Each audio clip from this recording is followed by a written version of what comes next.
Hi, I'm Amber Chandler. I am an 8th grade teacher and the author of the Flexible SEL Classroom. I'm here today to talk about 3 key considerations for teaching online and specifically how they relate to social emotional learning. And this is a super important topic, obviously, right now because of COVID-19. But anytime that you're asking students to work online, there's some considerations that you should keep in mind. I'm a big advocate for mental health, and mental health has lots of components, but for adolescents, everything is really heightened, as you already know, I'm sure. What I'd suggest is that you make sure that you have the tools in place that are best for your students. You need to come up with a platform. What platform are you going to use? And that platform needs to be an organized space. A lot of teachers right now, my district is using it, uses Google Classroom. It's fine. I like Google Classroom a lot, but there are things that you need to do to teach your students how to use Google Classroom. A really simple example is that when I first started using Google Classroom, my students were complaining to me that I wasn't returning their work. And the reason they didn't know I was returning their work was because they didn't use email. They had no idea that when I returned work, there would be a notice that would come to them in Gmail. And so there's great platforms, whatever you choose. You just need to make sure that you're explaining all of the components of the platform. Another really big one that has come up since students have been home is teaching students to turn off their notifications. My son is in 6th grade, and in 1 week he had like 103 notifications to do with Google Classroom. And that's because every time one of his teachers commented on something, posted an assignment, shared something, he was getting notifications. He had no idea how to turn that off.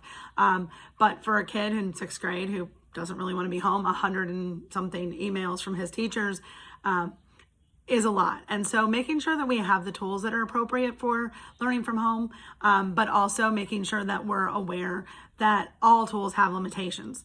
One of the things I want to caution people about that you may not have thought of is forcing students to turn on their cameras. Not every student is going to want to share their background of their life with the world, particularly where you're going to be seeing other people's backgrounds.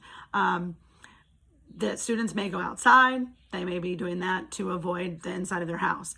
Every time I have to be on a call, it's a tremendous number of comments to my family: stay in your room, stay upstairs. Students don't always have that privilege of being able to organize their space. They may not be proud of their space. So that's just something to keep in mind.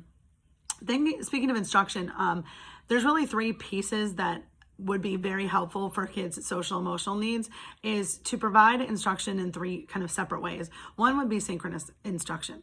The synchronous instruction is that when you meet up with your students at a particular time, this is a time to really keep brief interactions with students. Your synchronous time shouldn't be more than 10 or 15 minutes if you're expecting to hold anyone's attention. The thing about synchronous connections, this is where you can do the SEL type activities. You can do a check-in with all of your students. You can make sure, do a quick round of would you rather. Do something that's fun with your students that reminds them of you and each other and the classroom, because ultimately they are in their own spaces, and the synchronous time might be some of the only time that they spend with caring adults or with peers, depending on their level of isolation. Asynchronous time is where you would have your work time. I recommend recording videos ahead of time, posting them into your Google Classroom or whatever platform you're using so that students can stop and start and learn what they need to. The final 3rd part of instruction would be the office hours. You can set up a time in Google Meet or in Zoom where you hold an office hour. That means that anyone who has the link can stop in to see you. Another way to do that is to have scheduled office hour time where students can sign up for a 10-minute call, and they can check in with you. You can kind of get to more personalized learning. I was impressed recently. My son did he did the asynchronous part, did the work for his math class. He didn't get all the questions correctly. His teacher set up a Google Meet with him, went over it in 3 minutes. He redid the assignment and felt really good about the fact that she had checked in with him.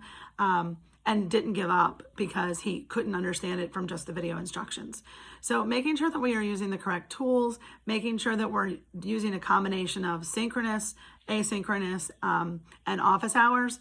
But really a big one to consider, probably the most important for those kids who get overwhelmed or have anxiety or suffering depression, which describes almost everybody in some way sometimes during this whole pandemic, is to slow the flow.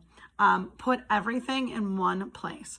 That flow I mentioned of all the emails, keeping everything in one place. What I do is I create a slide, just a Google slide, and I put all the links to all of the assignments in one slide, and I push that out to my students and to my students' families, and sometimes to the guidance counselors, to different people who might be helping them. These are just a few of the things that you can do to help the social emotional needs of students as they're home. Again, knowing that everybody's home circumstances are different and that life is really complicated right now. And we don't know how this is going to go going forward and going into the fall. But if we can find ways to meet the social emotional needs of students through those check-ins, through those conversations that happen in office hours and in synchronous times with the class, support them during their asynchronous times, making sure that the platforms that we choose are manageable, teaching them how to use those tools to make sure they're not inundated with too much information. And again, as always, making sure that we choose our content carefully for what we have sort of the most, what would have the most impact. Thank you for considering these ideas for social emotional learning. Now more than ever, it's really important to be flexible with the needs of our students.